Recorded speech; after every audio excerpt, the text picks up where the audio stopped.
Tahniah. Okey. Good. Terima kasih bang. Terima kasih bang. Terima kasih semua. Terima kasih.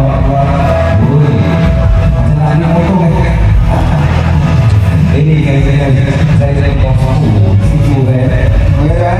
Terima kasih. Assalamualaikum. Terima kasih. Mana kita? Kita akan berhenti semayang di masjid depan tu. Lepas tu kita akan stok di makan cendol di Pekah. Bicok. Muntabak jam berapa? Pekah So kita Bini kiri kita singgah Pekah Ya. Beres. Tu sedia baju hujan dah. Aduh.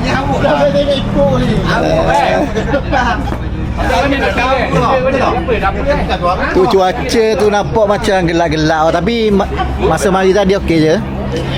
Ni Hari ni cuaca cuma. tapi masa nak balik ni tak tahu nak kata nampak macam gelap molek. Kita doakan perjalanan kita semoga insya-Allah semua selamat.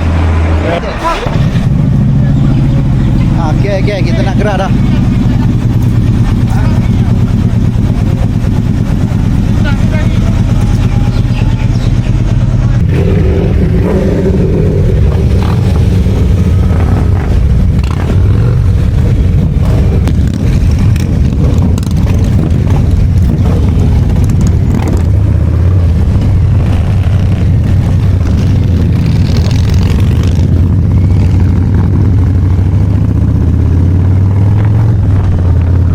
On the way balik kita singgah sekejap dekat pantai hiburan, tempat rekreasi penduduk-penduduk kat sini lah. Kita bergambar sekejap, lepas tu kita gerak balik. Pantai hiburan.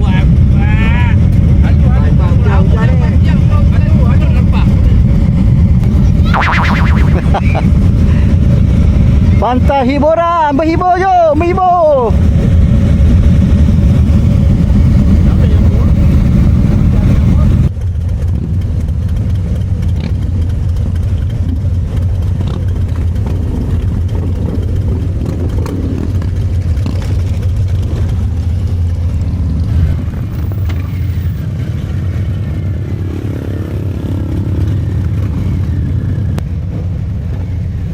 Okey, kita sekarang dekat Pekan. Singgah beli murtabak Mangkasar. Kat sini memang famous lah. Kalau ikut dia orang cerita, murtabak ni memang sedap gila. Saya first time saya nak cuba.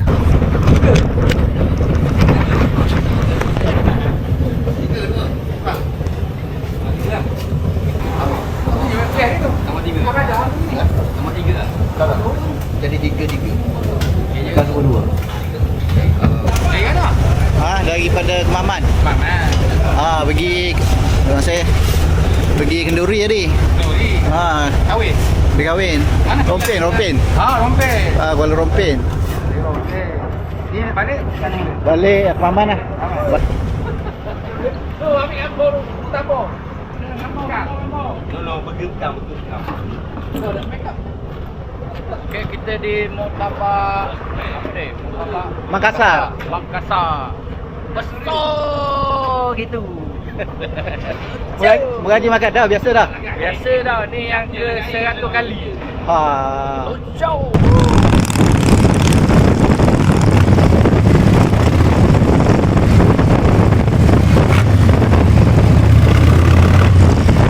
Allahu Akbar, Allahu Akbar.